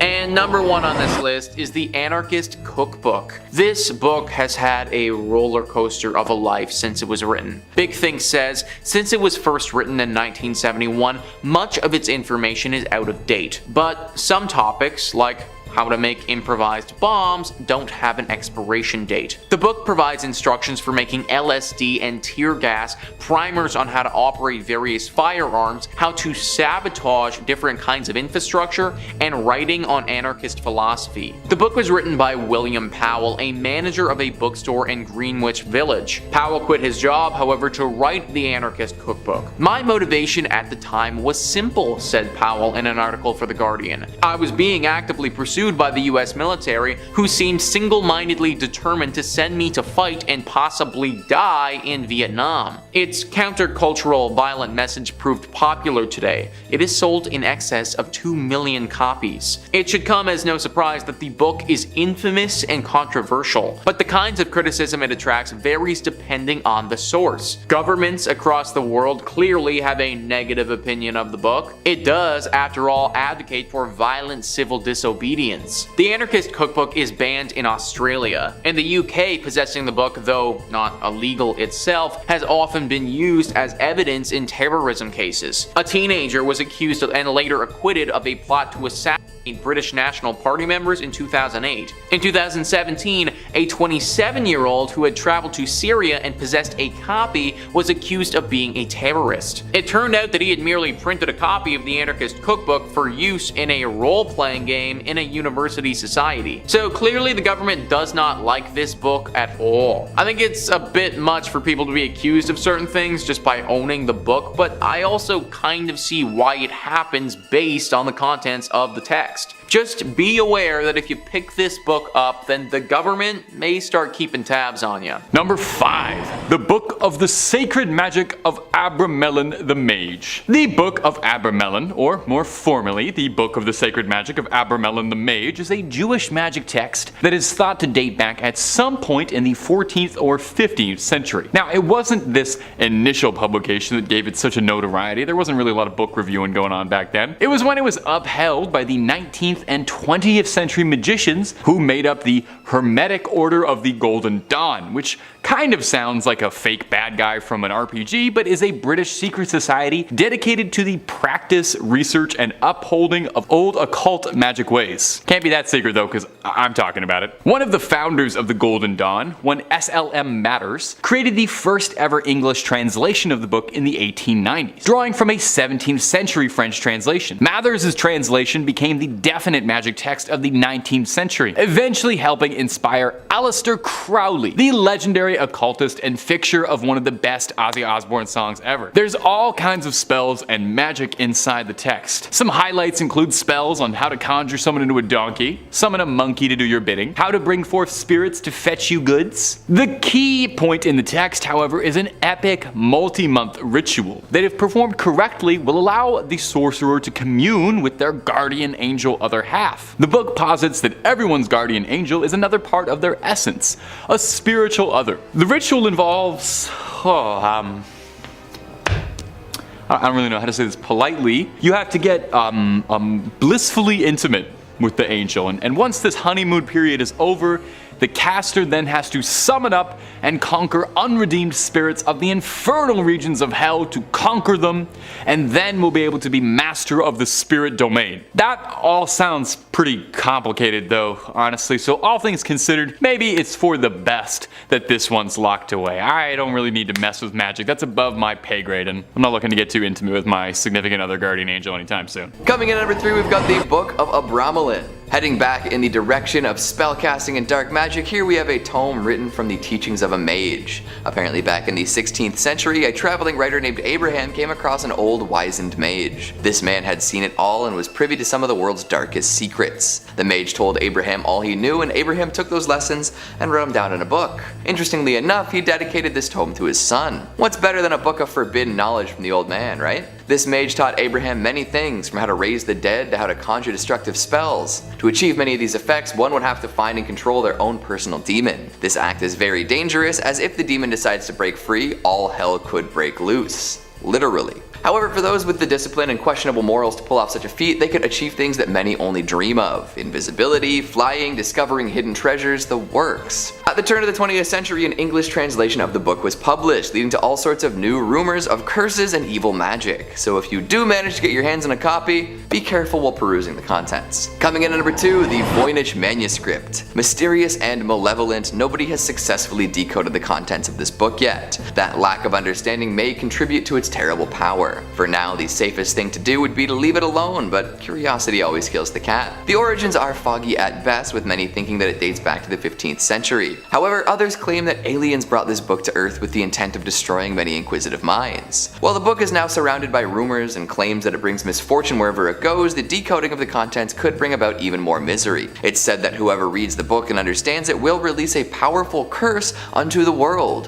one that will kill them, their loved ones, and anyone who investigates it further. It could even be a doomsday prophecy, with the successful reading of it leading to worldwide destruction. It's good to be inquisitive and look for new things, but I think this mystery is one best left unsolved. And finally, at number 1, we've got the Necronomicon. Literary historians would tell you that this is a made-up book invented by the father of cosmic horror himself, H.P. Lovecraft. He mentions such a tome in many of his bone-chilling stories as a source of great eldritch knowledge and a portal into realms unknown. It's a great plot device and symbol for all that man should not be privy to. However, a lot of people don't believe the story ends there. Some believe that Lovecraft lifted this idea from a real book, one that's existed for ages and brings about chaos wherever it travels. We're no strangers to horrific incantations and demonic chants on this channel, so this should come as no surprise. But leaders of cults and crazies alike would love to get their hands on this book. It's been adapted and recreated for many purposes, showing up in alternate forms in pop culture at large. Often crafted from human flesh and full of images of unimaginable horrors, those who possess it inevitably go mad and summon something horrid into our world. The original Necronomicon is rumored to be under the watchful eye of the church,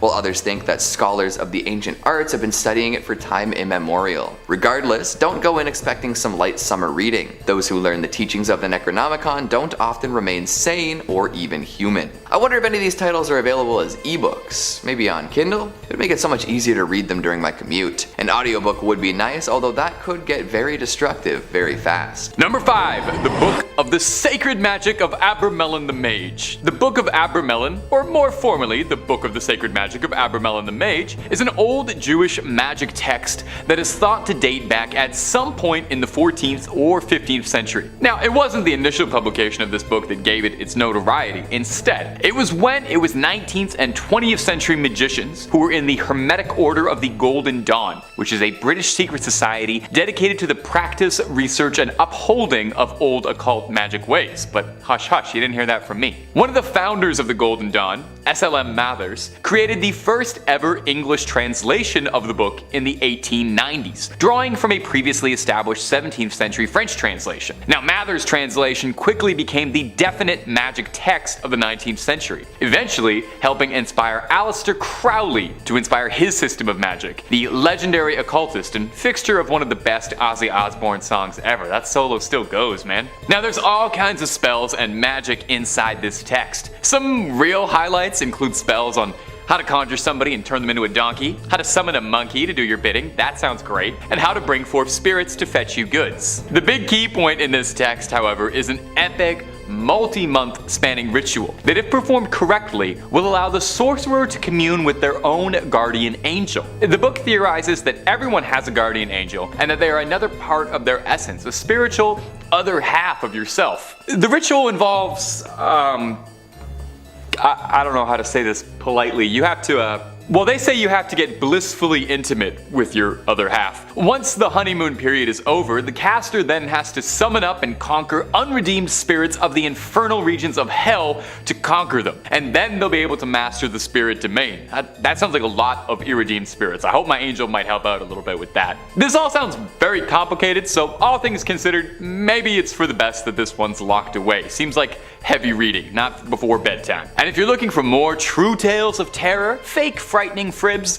cursed relics, ancient evils, aliens, cryptids, conspiracies, ghouls, goblins, and pretty much everything spooky you can think of, Top 5 Scary is the place to be. Stay subscribed, but way more importantly, stay scary.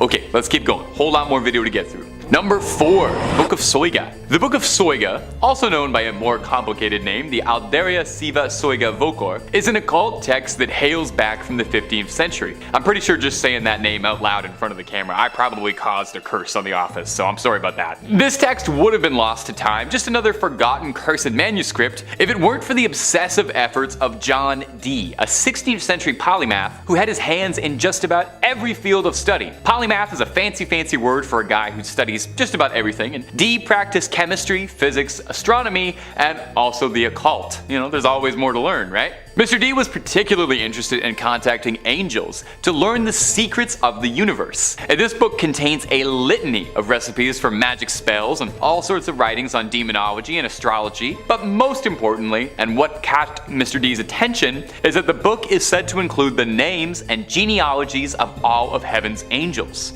Dee believed that the book contained an ancient divine message written in a language spoken to by Adam, the true unspoiled word of God. That's a pretty big statement. Now, much like the Voynich manuscript, which I'll mention a little later in the video, so put a pin in that for now, it had 36 cryptic tables that remained undeciphered for centuries. Dee attempted at one point to crack the code with the help of a mystic who convinced Dee that he could channel the angels for him. Dee allegedly was so desperate to unlock the contents of this book that when his mystic told him it was part of the ritual that he be allowed a night with John Dee's wife, he agreed. That's the oldest trick in the book, man. The old "I'll let you talk to angels if I can go out with your wife" gamble. Ugh, can't believe you fell for it. Dee's wife would end up birthing a son, Theodore Dee, the fatherhood of which was disputed, to say the least. John Dee was never able to crack the code in his lifetime and decipher the Book of Soiga, and perhaps for the best, as it was said he was warned that man was never meant to uncover those secrets, and that knowledge would end his life. The book is now said to reside in the British Library, although digital copies are available. Read it at your own risk, and if somebody says they can translate it for you, just make sure you really read everything on the fine print in the contract before you sign that, okay? Just looking out for you. Number 5 on this list is Scary Stories to Tell in the Dark. You may be familiar with this title because there was actually a movie adaptation that hit the screen super recently. Back in 2019, Scary Stories to Tell in the Dark came out in film format. But this movie was based off of a book, and for the longest time, this book was super banned. SCMP says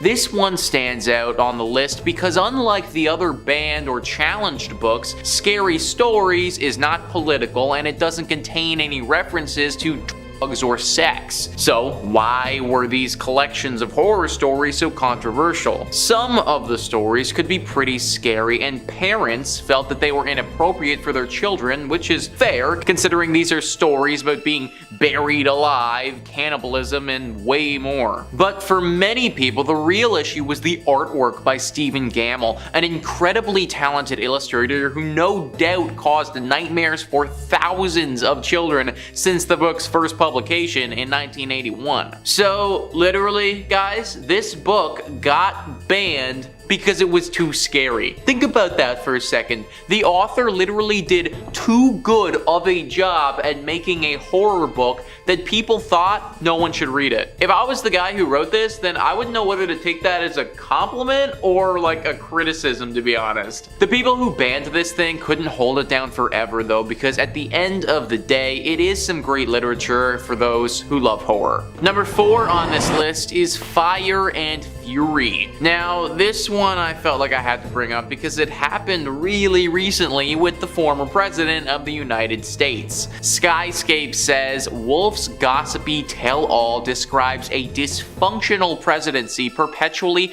in chaos, zoning in at one point on the day the FBI director James Comey was fired. Comey heard about it on TV. Not all of Wolf's claims are accepted as truth, of course. Trump said he didn't authorize Wolf's White House access and didn't speak to him for the first book. Trump's lawyer Charles Harder sent a cease and desist letter threatening a libel lawsuit in an effort to stop publication. Fire and Fury sold out in its first day of a release as a result. By 2021, Trump was speaking to Wolf for Landslide, Wolf's third book in the trilogy. There were countless scandals during the Trump administration, so I feel like this one was just another notch on the belt. Either way though, the government literally did everything in their power to try and get rid of it and stop us from being able to buy it. The opposite happened though, and because it got so much attention, it flew off the shelves faster than they could print them. Number 3 on this list is Lawn Boy. This story, written by Jonathan Iveson, is one of the most challenged books in America in 2021, and honestly, folks, it really shouldn't be. Esquire says Lawn Boy is the big-hearted story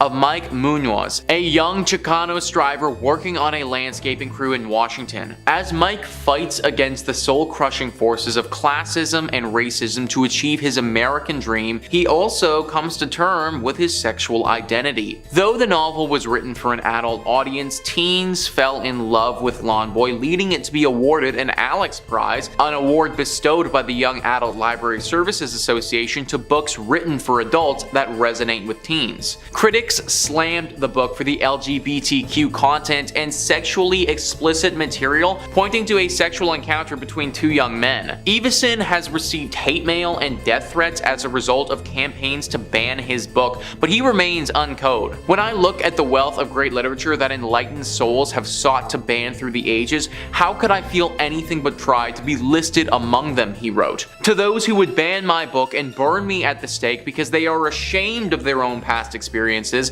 or uncomfortable with any non-binary sexual identifications, I hope you find healing. And literally guys, shout out Jonathan on that one. When I found out that this book was something that people were trying to ban in literally 2021, it kind of blew my mind. Like sometimes I think that the world is past stuff like that, and I do want to say that I think most people are. Like in America, 87% of people don't think that books should get banned. So at the very least, regardless of their views on things, they think that there should be a freedom of speech or writing. Either way, the government hasn't actually forbidden you from reading this book. People tried to do that. And I say, you shouldn't listen to them. In third place, we have the complete book of Demonolatry. Written by S. Connolly, it boasts telling the reader how to discover powerful rites, magic, and practices that honor Satan and the demons. Now, this text, used by the traditional demonolatry priesthood to train members of their covens, is part workbook, part textbook, and part reference book. It includes thorough chapters on demonology,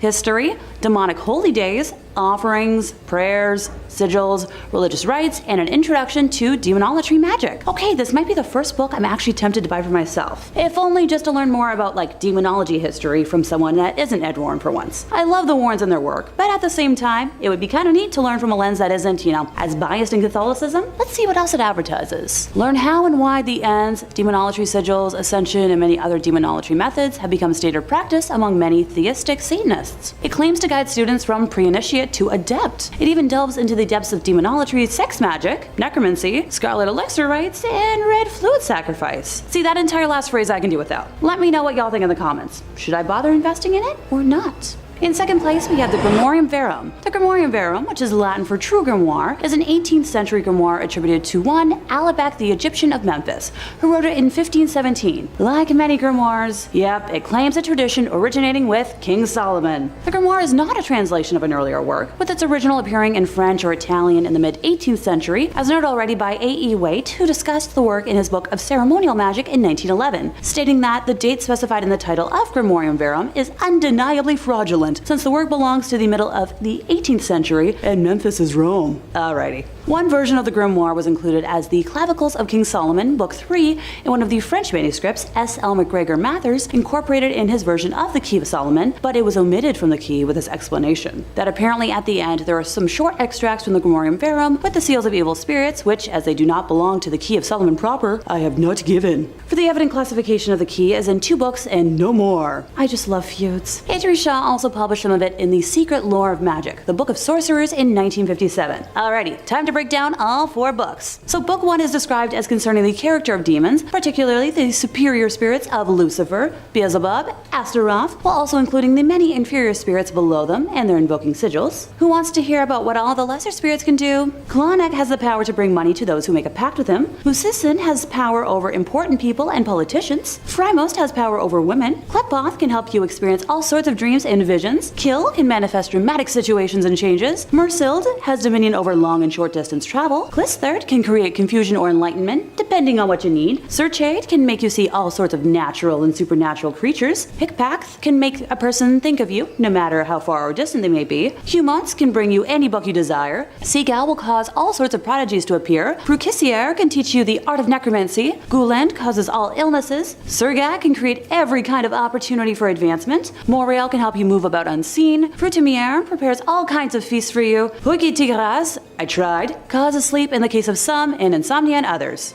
Tempting. I could use a good night's sleep. Book 2 is simply described as being of planetary hours, so I'll leave that up to y'all to interpret what you think it means. Book 3 is the preparation of the operator, or more simply put, how to prepare for summoning. A more modern title could be, Demon Summoning for Dummies, or How to Summon a Demon 101. Just saying. Book 4 contains the Sanctum Regnum, called the Royalty of Spirits, or the Little Key of Solomon, a most learned Hebraic necromancer and rabbi. Gee, where have I referenced that before? This book contains various combinations of characters where the powers can be invoked or brought forth whensoever you may wish, each according to his faculty. Long story short, it's a very descriptive and thorough demon summoning Bible, if you will. Once again, I personally do not recommend summoning demons, but if you really feel like you must, this feels like it would produce safer outcomes than, say, a random YouTube ritual or Ouija board. Okay, anything's better than a cursed board, but this one I feel like I can kind of endorse and still sleep at night, you know? In first place, we have the Munich Manual of Demonic Magic. The MMDM, or Libel Incantionum, Exorcismum et Fascinatorium Variarium, is a 15th century grimoire manuscript. The text, composed in Latin, is largely concerned with demonology and necromancy. Richard Kiekefer edited the text of the manuscript in 1998 under the title Forbidden Rites, a necromancer's manual of the 15th century. Portions of the text in English translation are presented in Forbidden Rites as well, embedded within the author's essays and explanations on the Munich Manual in specific and grimoires in general. The Russian translation of this Latin grimoire was published in 2019, while the first English translation was published in only 2023. There is only one known surviving manuscript of the original Munich Manual, which is almost complete, except for the first 2 folios that describe the beginning of the first ritual. The rest of the grimoire contains complete instructions for the invocation of demons, such as Satan, Lilith, Astaroth, and Samael, as well as the supposed attainment of favors and supernatural powers from them. Some of the spells allow for obtaining the love of a woman, achieving invisibility, acquiring wealth and treasures,